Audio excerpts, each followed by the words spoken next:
So please don't forget that the results are further down. You have to scroll down. It's not immediately apparent that there are any results. So you click on that magnifying glass next to your final results. You go down, you can see a whole lot of things like the total energy, the single point energy of at the final energy in strange units of Hartrees. So we've got the energy of the molecule. We've got a dipole moment. So see, there's a dipole moment.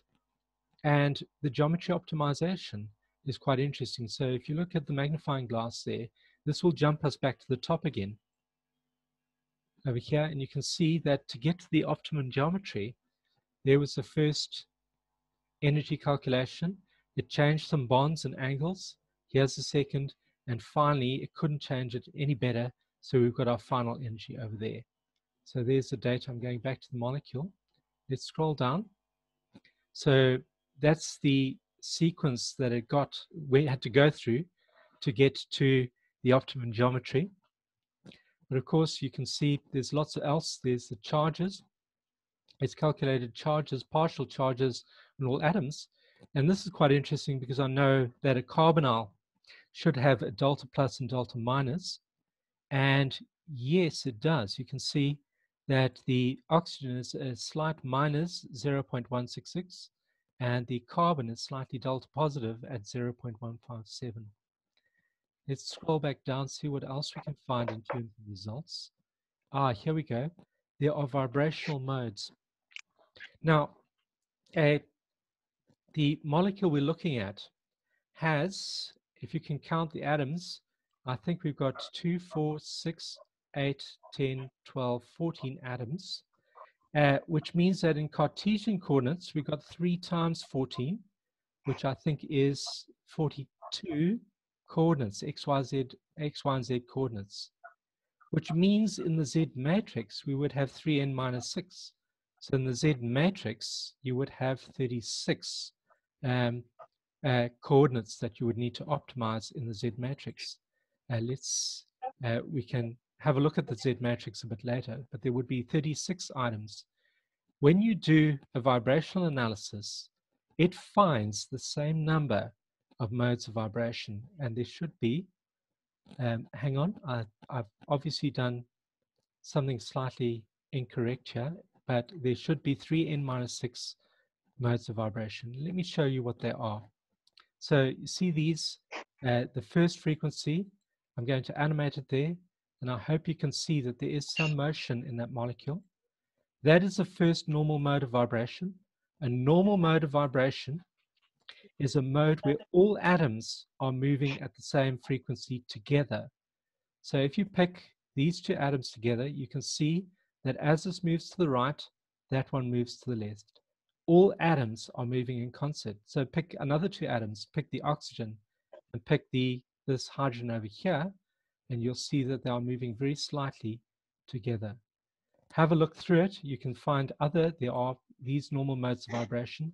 Hang on, go to the animation, it's more instructive. I'm going to try some other animations, and you can see here's another normal mode of vibration of that molecule.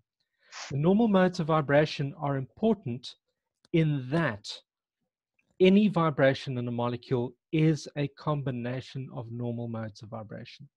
And so this vibrational analysis that I've done is really important in identifying all possible vibrations of this molecule. And you can see that because if you go a bit further down with the normal modes of vibration, if you go, you can see that we can simulate the IR spectrum, because the IR spectrum is based on those normal modes of vibration and how the dipoles change with those normal modes of vibration. So a vibrational analysis is a really important calculation that can be done, and the primary result of a vibrational analysis is that we end up with a simulated infrared spectrum. So please have a look at that. And then finally, we will look in detail in the prac at the molecular orbitals, because this is a quantum calculation. Okay, so the normal mode of vibration is really important. But while I'm here, I'm just going to go out of this for a moment have a look at our molecule, because I'm wondering if I can just have a look at the molecule again. And I think under the tools, on tools one, you can see that when you build the molecule, you can have a look at the Cartesian coordinates. So we've got the Cartesian coordinates available to us. And then, of course, under the tools menu, we have the Z matrix, which is available to us as well. So there's the Z matrix, and you can look at all the values. It might look a bit better on your computer. Okay, so please have a look at WebMo. Try the prac. Try at least get some calculations going, because you can do a lot of powerful calculations with WebMo. Okay, so a calculation that you can do even with molecular mechanics is vibrational analysis. And what it provides you with are the normal modes of vibration, which allow you to get the infrared spectra. However, there are 3 other points that I like doing vibrational analysis with. And the 3 other points is that you characterize where you are on the potential energy surface. If you are at a minimum, vibrational analysis tells you that you are at a minimum.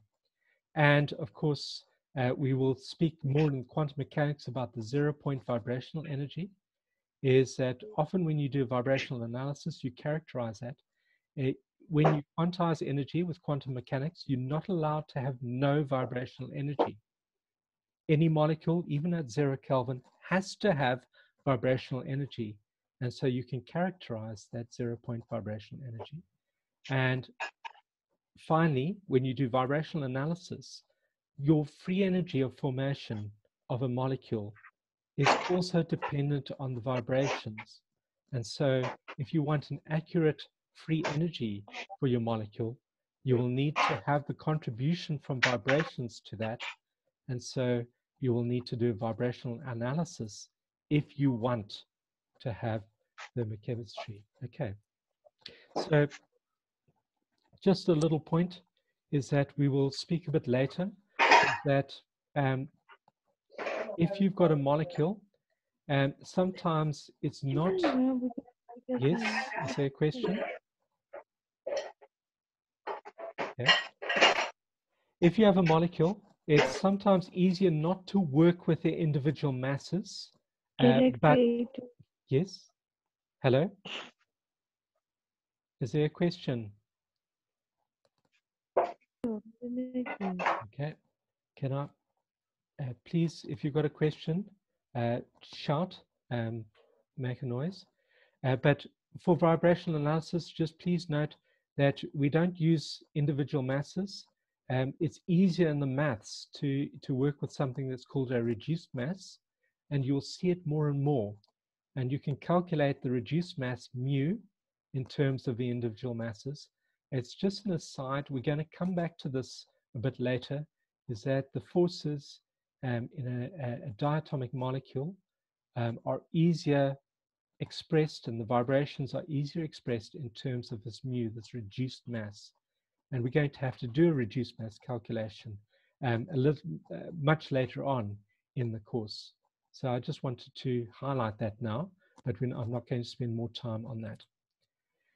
A normal mode of vibration, which we've seen, is one where all atoms vibrate at the same frequency. They're all in concert with each other. Most atoms have 3n-6 normal modes of vibration, so please check on my calculation on the one that I did on WebMo, that in fact I did end up with the correct 3n-6 normal modes of vibration. Linear molecules have 3n-5, exactly the same as for the Z matrix.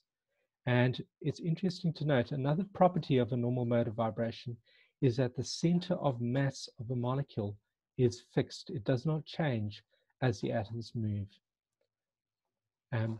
Of course, absorption of infrared radiation is not just dependent on the vibrations, but it's also dependent on the gradient of the dipole moment. with respect to that vibration, but whatever it is dependent on, if we have done a vibrational analysis, we can get a simulated infrared spectrum. Now, when you calculate frequencies, frequency is dependent on this K, this force constant. And this constant in Hooke's law is a driving force back to equilibrium. And if the driving force is back to equilibrium, when you take the square root of it, you will end up with your vibration, and you'll end up with a number that can be easily calculated. The K is a positive number as a driving force back to equilibrium. And the square root of a positive number is fantastic, because in normal molecules where you're at a minimum, you get your vibrational frequencies out. However, you can do a vibrational analysis on a molecule that is at a maximum. However, if a molecule is at a maximum, K is negative. It's driving it away from equilibrium. So, of course, a frequency doesn't seem to make sense. But you can still take the square root of the force constant for that driving force away, but your answer will be imaginary. And so if you do a vibrational analysis on a molecule that is at a minimum, you will get real frequencies. You'll get what you expect, meaningful frequencies.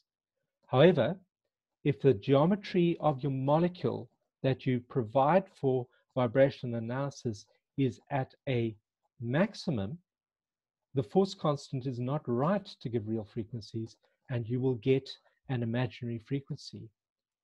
Would we want a molecule to be at a maximum?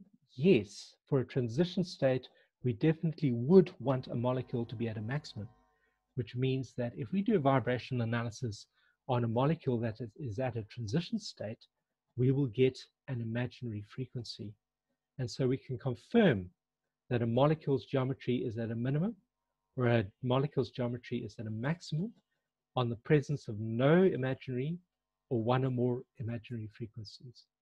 So if you've changed your geometry to have a look, if your geometry changes, then you can do a vibration analysis.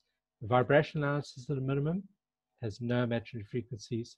A vibrational analysis at the transition state has one imaginary frequency, and you can confirm that the molecule you see is at a minimum or at a transition state. So I should have checked with the cyclopentanone that the first frequency I saw was real, and I think it was. We were able to see it. And so I'm certain that my optimization got me to a minimum. Okay, we've got 2 slides left. I know I'm pushing a little bit through here, so if you've got questions, please get hold of me for that. And finally, so in the final 2 slides, following vibration analysis, there are contributions to the energy of a molecule from vibrations. A molecule can not have no vibration, and so there are contributions to the total energy. So if you want an exact free energy of a molecule, you must do a vibrational analysis to get the contributions to the energy from the vibrations. Okay, and of course with our water molecule we did none of that. So our water molecule energy will not be perfectly accurate. We would need to do a vibrational analysis on the water to know the total free energy of formation of that water molecule. And finally, we'll find when we come into come to quantum mechanics is that you can't just have any vibrational energy in a molecule, and you can't have no vibrational energy.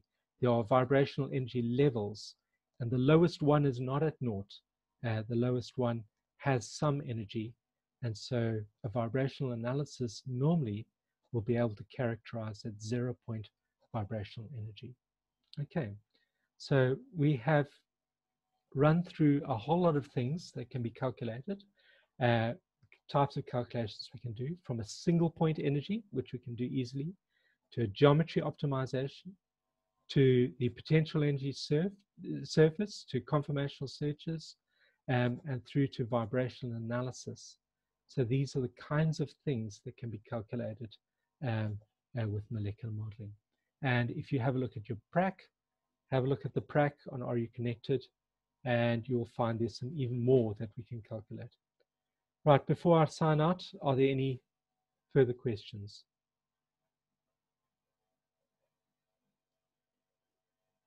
Any questions? Okay, so I'm going to then close the meeting, and then we'll see, we'll meet again at 11 o'clock tomorrow. Okay, please contact me any problems. Is someone got a question? Yes. Yes. Should we maybe make a WhatsApp group for the chemistry, as in for this section, let's say, with you in it?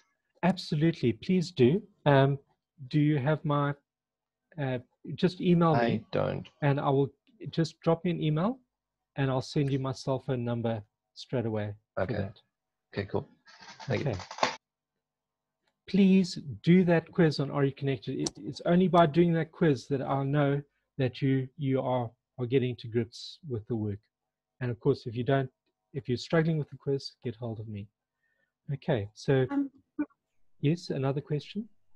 So with regards to what Garrett just asked, can you maybe just send me your number on an email, and yes, then I can just add you to our club? Absolutely, I will do that. So okay. I will send you directly. So Jared, don't worry about emailing me. I'll send my number straight through. Okay. Perfect. Thank you. Okay. So thank you, and we will see. We will chat again tomorrow at 11. Okay. Thank you. Okay. Thank you.